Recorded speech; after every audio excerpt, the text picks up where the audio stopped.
Hey everyone, Ben from JangaFX here. So I was thinking, let's make a flamethrower, because flamethrowers are pretty cool. Now we should note, of course, that flamethrowers have existed for a long time, designed and engineered for uses from agricultural to warfare, but there's never been a 100% safe to use flamethrower before, until EmberGen. So today, let's make a 100% safe to use flamethrower in EmberGen. First things first, I'm going to tidy up my node graph.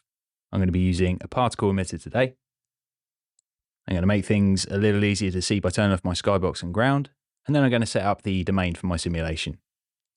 I'm going to go with 400 in X, 256 in Y, 256 in Z. That's going to give us this longish box, and I'm going to produce a flamethrower that goes from left to right. Now, you could go about this a few ways, but this is the way that I've come up with that seems to work quite well. Now, some people like to start with a primitive. So if we drag out our shape from here, grab a primitive, it's quite large. So let's drop the size down to say 1 or something. And then let's put this roughly where we want it. So let's grab him over here to this end, bring him about a third of the way up. Now the direction for our fuel in our flamethrower, because the fuel is the thing that we are propelling outwards, not the flames. It's an important distinction to make. Flamethrowers send fuel in a direction, and what we see are the flames coming from that fuel. The way we're going to send that across is in our particle emitter. In initial forces, we've got a velocity cone. I'm going to set this to 1 in the X direction and 0 in the others.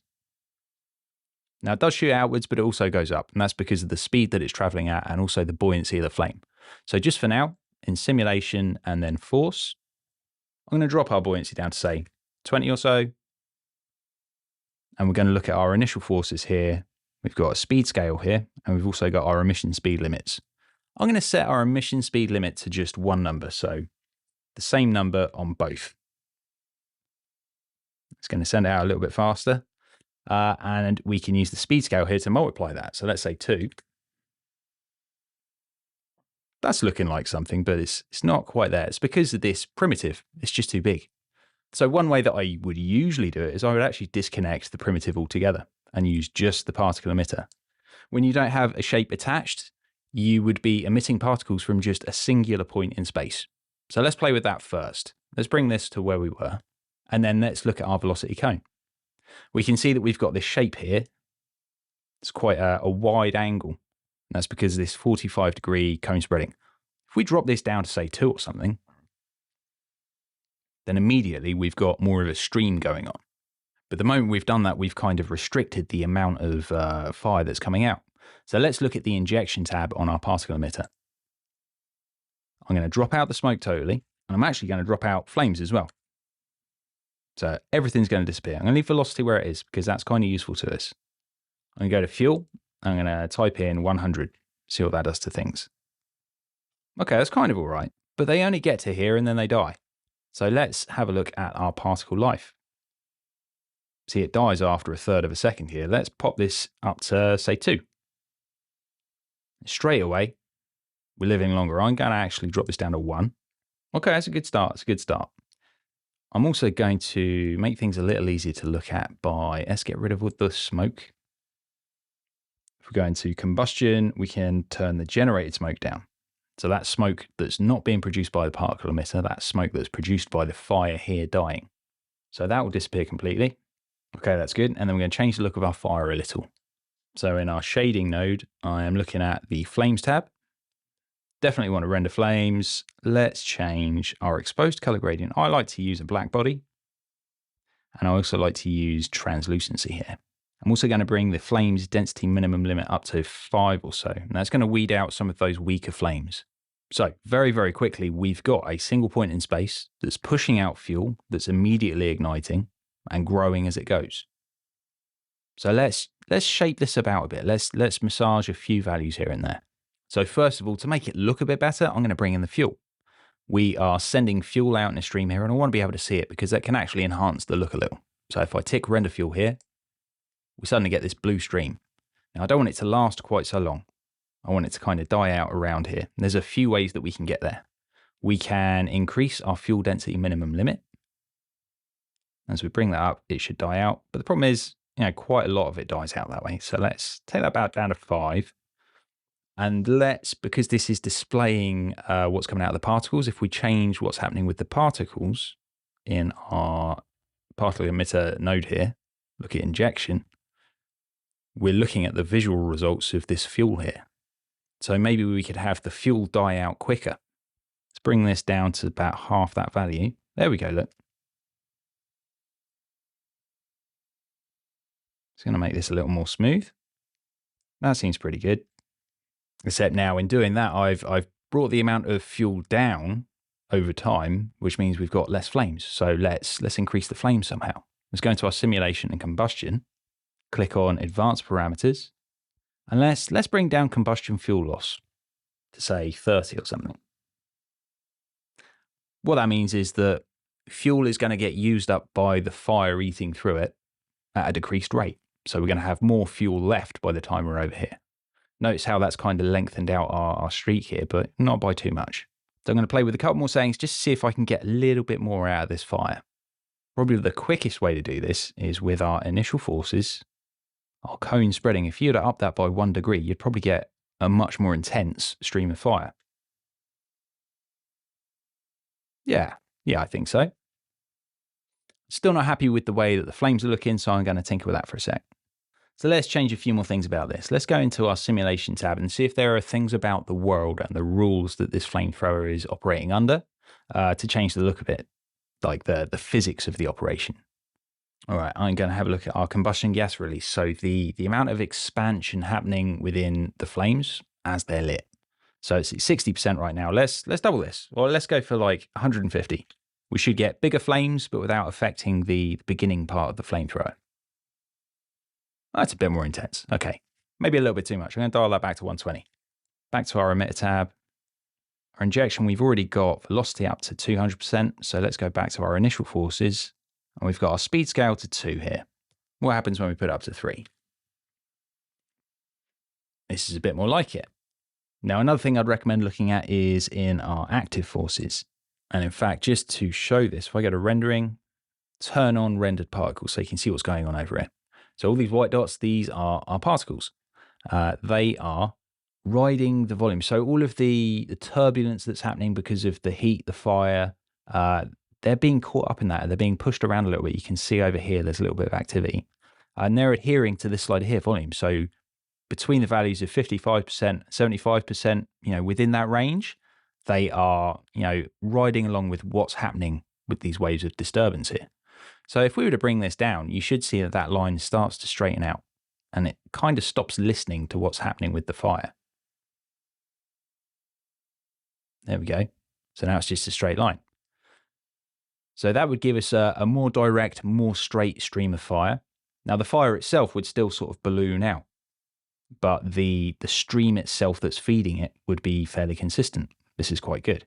I'm going to rein that in a bit and make it thinner still because I want a really thin stream of fuel and then lots of fire coming off of that.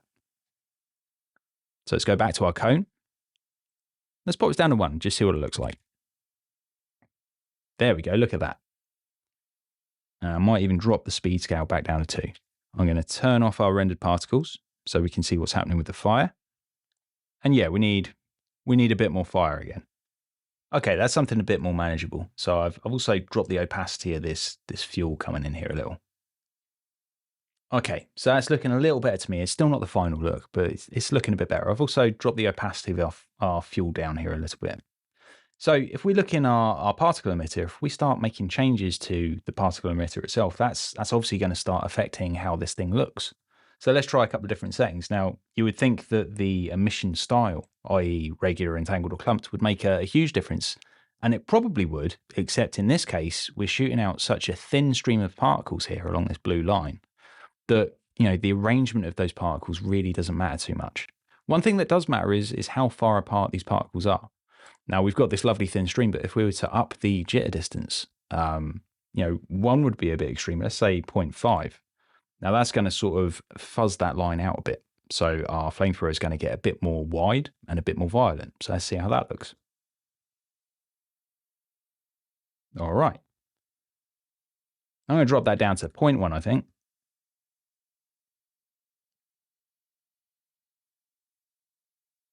And likewise, if we look at the lifetime of our particles, so let's zoom out a bit. We've got a lot of space left in our box over here. In fact, we can make it a lot longer if we wanted to. So we've got a lifetime of 1 second for these particles. So if we bring this up to say 3. So they live longer, they're kicking out fuel for longer, so they're going to give birth to more fire. So let's go with something like 2 for now. That's looking pretty tasty. Now, this fire isn't acting quite how it should be, and neither is the fuel. So the fuel's a physical thing. It's a liquid in real life, so that's going to have some weight to it. We're going to want the fuel to droop down towards the floor a little bit. And likewise, the flame should have that buoyancy. We've turned the buoyancy off. So let's sort these two out. Let's go to our simulation node, and let's look at forces, find buoyancy, and just hit reset on that. So we've got 100% buoyancy. Our flame should start to go up. Okay, so that immediately changes the look of this whole thing. And let's look at our fuel line here. So our particle emitter is feeding that fuel line. We want to look at the active forces that are acting on those particles. We've got a gravity multiplier here, but we don't need to look at that. We want to look at gravity intensity. So let's bring that up, and we should start to see it droops down a little bit. Okay, that's pretty good. Now, we are using just the particle emitter by itself. We are emanating these particles in a direction from a single point in space because we haven't given this a shape to feed it. So it's using just the location of the object itself in 3D space. That's great because, if we use this arrow here, we can bring our flamethrower up and we can move it around a bit. But when we want to rotate it, nothing's going to happen. Why is nothing going to happen? That is because of our initial forces. They are pushing it out in the X direction. So it's always locked to that. So let's just reset our transform here. And also our rotation. So if we give this a shape, let's give it that sphere from the beginning. It's going to be huge to begin with, but we can knock down the size of this sphere. Let's say 0.1. Should appear roughly the same as it did before. But now when we rotate the primitive shape, we should be directing that flow of fuel. And this is useful because this can be animated. All right, I've done a bit more tinkering. So I've played around with the shading of this thing. I've played around with the physics ever so slightly. And I've also played around with the lifetime of the particles because I was doing a quick experiment to see if I could do something, and that's this. So when I turn on our emitter, it's going to shoot against this wall. I've made this a solid wall over on this side. And I've told the particle to not bounce and not go through. So it's going to stick when it hits this wall. In theory, it's still got some active fuel when it hits this wall. So it should stay alight. So if I turn this thing on, give it a couple of seconds, you see you got some active fuel floating around there. If I turn it off, then we should still have, a little bit of lingering flame on the wall where there's still some fuel being dispensed there. So off he goes. Yeah, it sticks around a little bit. It did give me another idea, and I'm just going to set that up real quick. All right, cool. So what I've done, I'm kind of riffing on the last tutorial we had where we were using frozen particles and fuel. So I've got a separate particle emitter here. It is this primitive, which is just a really, really thin box. Okay. What that's doing is it's just giving birth to some frozen particles which inject nothing else into the scene except for some fuel. In fact, quite a small amount of fuel. Now what they do is they sit there and they do absolutely nothing. Until a certain amount of force is applied via the simulation, at which point those particles wake up, release their fuel into the scene, and then that fuel probably ignites because it's just been hit by some fire. It's also set to a burst emission rather than continuous. You don't want that because otherwise it will just keep topping itself up. Burst emission, so it's just a single state at the beginning of the animation, and it's got all its fuel like preloaded. And, I did whack it all the way up, but it was way too much overkill. So I just brought it back down to the default. And yeah, I can turn on our flamethrower and turn it off again. So if I reset the animation, start playing, there's our burst emission of particles. We're going to zoom out ever so slightly, turn on our flamethrower just for a half second, and then turn it off again. It's going to hit this wall. It's going to release some of these particles. You can see the fuel coming out, and then that ignites. So you're kind of dealing with, almost like destructible scenery here, because we can just hit it again. And turn the flamethrower off. It's going to release some more of those particles, release some more of that fuel. They're just going to drop. and then somewhere it'll ignite. So you could do that with, you know, like a piece of imported geometry or something like that. I'm just going to keep flaming it until it's all gone. It's the only way to be sure. Okay, so that was a flamethrower. It's using the particle emitter. So let's just recap how we built it. Let's get rid of these guys. Pop them down there. Disconnect. So to begin with, we used like an empty particle emitter. When we use that, we are emitting particles in a direction via a cone from just a single point in space. And that could be infinitely small, really, but it's just sort of one tiny little point of space where all these particles are coming from. And that worked great just for a test case where we're pushing this stream of fuel out to the side. But when it came to tilting this and rotating it, we had no control over that. So that's why we had to plug in a primitive. Plug it into here. I made sure that this primitive was a really tiny sphere. We get kind of much the same effect, except we can, you know, rotate this thing. So if I switch over to our rotate gizmo here, we've got a bit of control here, and we can move that, you know, pretty much in real time. It's going to turn off our particles here. So, you know, you could attach this particle emitter, this flamethrower, to say like a bone inside of an FBX mesh that's animated, or you could animate it manually to move around the scene and do what you need it to do. So, you know, your taste may vary, but I like to put this stream of fuel in, and that's literally done via the fuel in the shading node over here, because you can enable render fuel. You can turn that off. You don't actually need it. It's a little bit bright here, maybe. You can control that with the density scale. So bring that back down to something. As with many things with these simulations, if you start tweaking one parameter, you will find yourself needing to hunt around and find the others to play around with to bring it back down to how you want. That's kind of the name of the game. Luckily, you've got near enough real-time feedback with EmberGen, so it's not as much of a pain as it could be. And as long as you remember, you know, the basic rules that EmberGen plays by, i.e., you know, the Simtuition. If you've not checked out Nick's Simtuition vids, you really should. It's a really good eye-opening look into the way that EmberGen works. You know, there's actually a really simple bunch of rules, like a framework that it works under. And as long as you roughly understand that, then if something's going wrong, you know roughly where to look to fix it. So yeah, check out Nick's Simtuition videos. I'm sure he's going to be making some more soon. And back to how we made this. So we've got our stream of fuel and our particle emitter. We can change, for instance, in initial forces, our velocity cone is what's pushing it out this way. Our cone spreading is huge in dictating, you know, like the degree of fire that's in here. So if we were to up this to say 5, it's much more intense straight away. Don't forget that can be animated, so that could be really, really useful to you. I'm going to keep it back down to 1. And you can get much the same effect with the size of the primitive shape that's feeding it. So we're at 0.5 here. If we go up to 2, we've got a much larger surface area and volume that's feeding that line of fuel that's going into the fire. It's a bit of a balancing act to get the kind of look that you're after. And I find that working against the black background can be really useful. But don't forget to turn on the skybox and the ground, so you get, you know, a better overall view at what this looks like.